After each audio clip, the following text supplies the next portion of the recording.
Hey guys, this is Mark Howard, author of the Griffin Legends fantasy novel series. Thanks for joining us. Today I've got special guest star with me, Summer Howard. Hello everybody.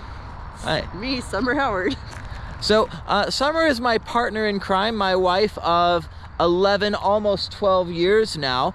And one thing that we decided we wanted to do right away was we wanted to write in the same fantasy setting together. I've plugged away at a couple of my books.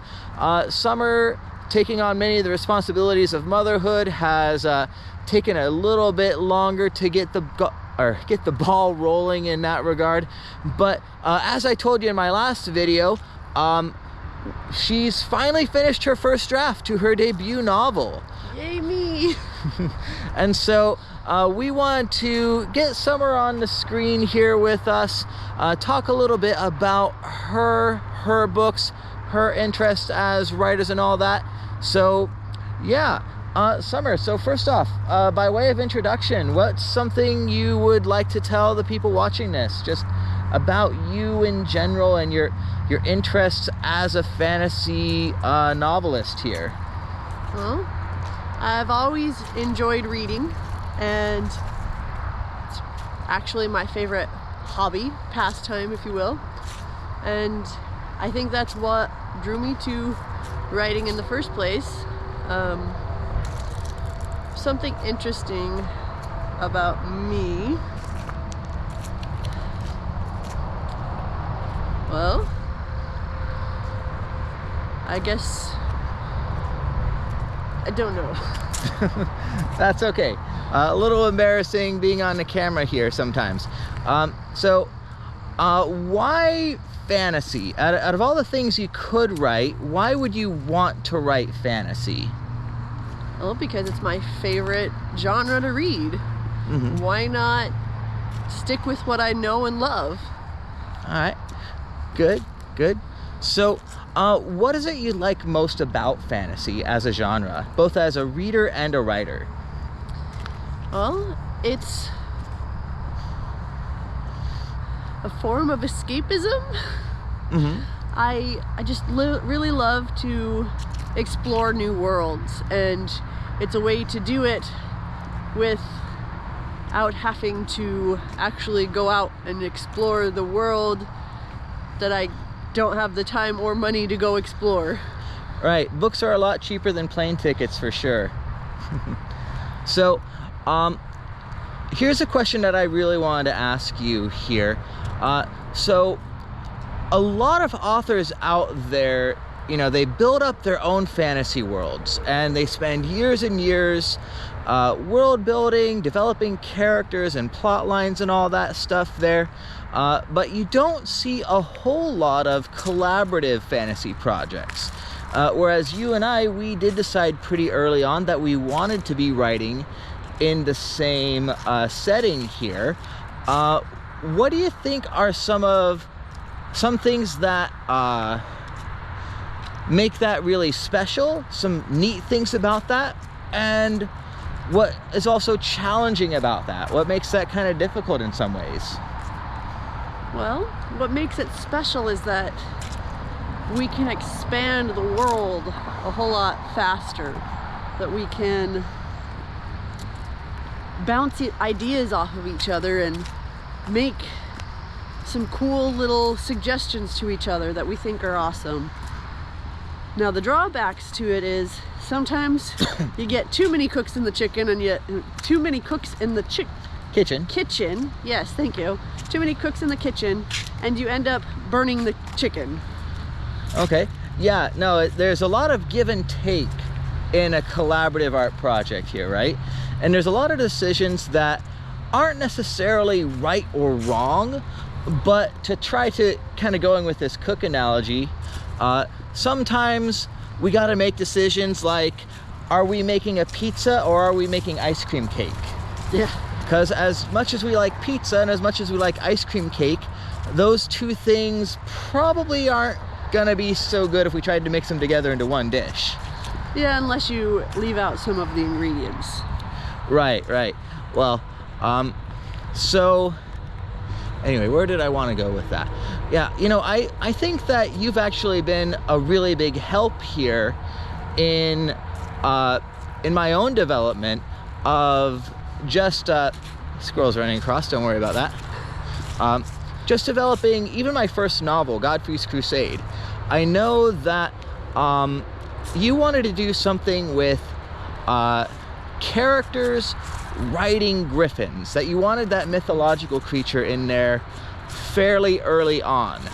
I did not strictly intend for Godfrey, my main character, to be a griffin rider until you made mention of the fact that you wanted a number of your characters to be involved with those mythological creatures. So I think that that's one very positive change that you were able to put on my book there. And so that's something that I think is one of the benefits of our collaboration. So tell us more about your book in particular, right? We know it's in the same setting as my novels and short stories, but what else do you want to tell us about that? How is it different? Well, first off, it's a different time. Right, we're going back on the timeline there a bit. The ancestors of Godfrey, and a little bit of the world just right oh, excuse me. Right after the elves have withdrawn from society, and I wanted to explore a little bit of the crumbling nature of people trying to pick up the pieces and to make sure that their bowls aren't leaking, kind of thing. You know, Okay.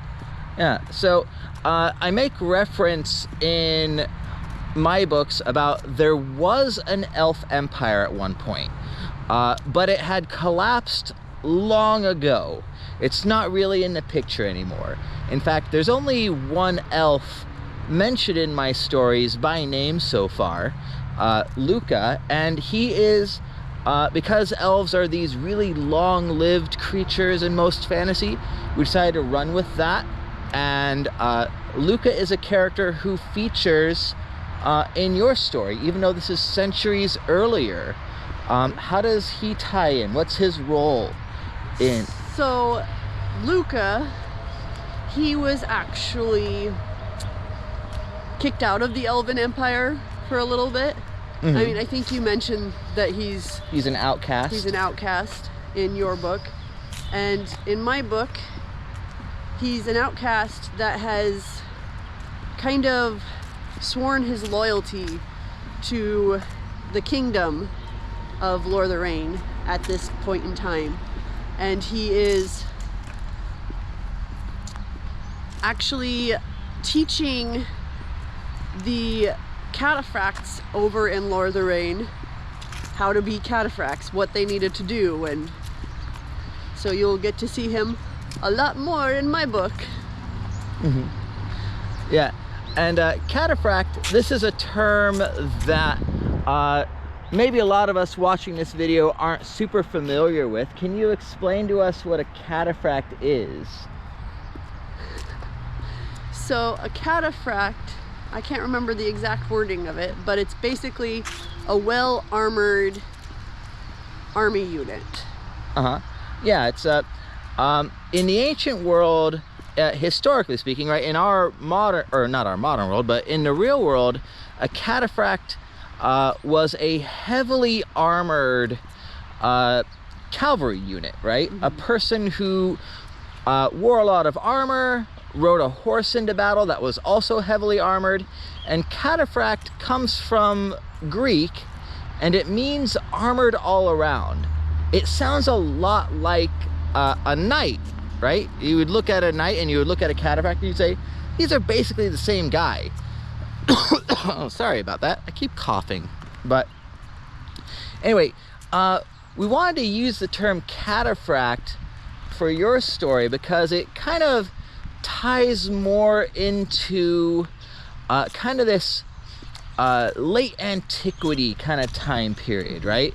Where you've got these crumbling empires. We're not quite looking so medieval yet.